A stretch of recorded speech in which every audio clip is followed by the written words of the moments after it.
Good morning, everybody. I'm Ed Parcaut, Real Estate Jerky Daily. Mike Kelly's not here again. I know you're going, where is that Mike Kelly? He's on vacation with his grandkids, you know, ruining them. You know how you spoil them. You spoil your grandkids, and when they go back to their parents, they're like, what's going on?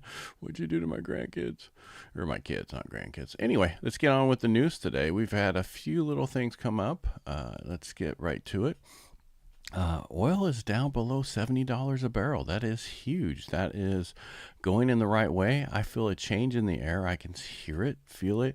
World Cup has been great.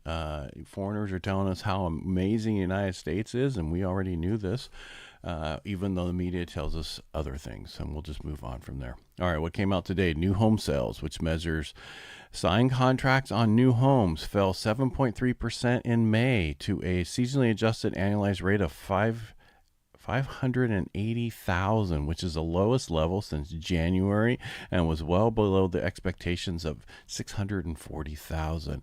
April, the month prior, was revised slightly lower even from the original reported figure, and today's report still is 6.8% lower and missed the mark. Sales are now down 6.8% year over year. This is new home sales. The Northeast and Midwest saw increases in sales compared to April, while the South was a bit softer, and most decline came from the West. That would probably be us, which fell 27%. The West did rise 19% in April. There has been some pull forward of sales. I think the biggest thing of most of these sales that we're going to start seeing going forward is because of rates were so much higher over the last month because of the Iran war and oil and all that stuff, and now that's coming down.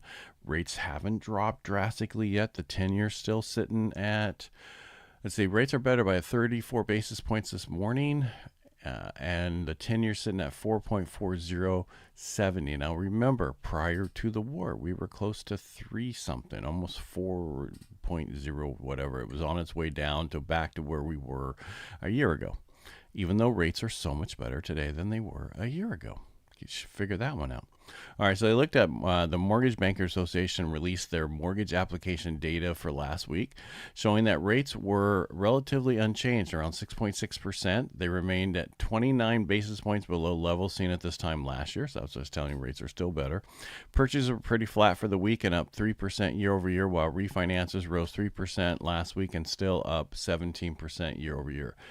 That sounds good, but we were at 210% year over year a while back, and that's kind of what we're running into. Fannie Mae is expanding the Title Pilot program, and if you don't know what that is, you haven't used UWM. UWM, their track plus is that program where they do not have to do, so they expand the title waiver program. The pilot applies to select refinance loans, 80% LTV in geographic areas. They're able to do a smaller title thing. They do a letter. They don't do a full thing so they allows approved lenders to automate title review processes during loan manufacturing and prior to loan purchase. Currently, the program is limited to certain refinances. This is a great program. I like it. It keeps the costs down. I know a lot of title companies out there don't like it. I get it. But, Atlas doesn't care because they're just as inexpensive as doing this program. But other ones are much more expensive. We need them for the purchase side, not always for the refinance. You're the same person refinancing that loan. Nothing's changed in a year. Nothing's changed in 5 years. That's why I don't feel you need the full thing. But anyway, that's just my take on it. And that's where it is. Tomorrow we got PCE coming out, the personal consumption expenditures. We're going to see how that comes in, and I think most markets just going to shrug it off if it comes in higher, just because things have changed. The Straits open, oil's flowing, and it's below $70 a barrel right now, and that's the most important thing. The Dow was actually, I think, started this morning down, and it was up a few minutes ago about 200 points.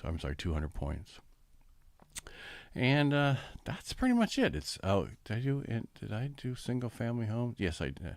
I did do that. All right. Let's see here. It was new home sales, not single family homes. That all was earlier in the last week. It hasn't come out for this month yet. That was last month's data. That's pretty much all it is for today. I'm seeing a change. I have more people looking to purchase now because of what's going on. I think more people are seeing that things have changed, and you can see, ask people doing listings and how fast they're coming off the market, because there's still not enough listings out there. I don't care the fact that people say there's too many. There's not. We only have a little 800,000. What do we have? 830,939 in the whole country on the market. Single family homes, that is. That's not counting condos or townhouses or multifamily. Anyway, that's all I have for today. It's real easy, real quick. If you have any questions or anything at all, reach out. Otherwise, you make it a great day. And Mike should be back either tomorrow. I know he'll be back on Friday, but I don't know about tomorrow. I think he's just getting back tomorrow. All right, make it a great day. We'll be back tomorrow, or I will be. All right, bye.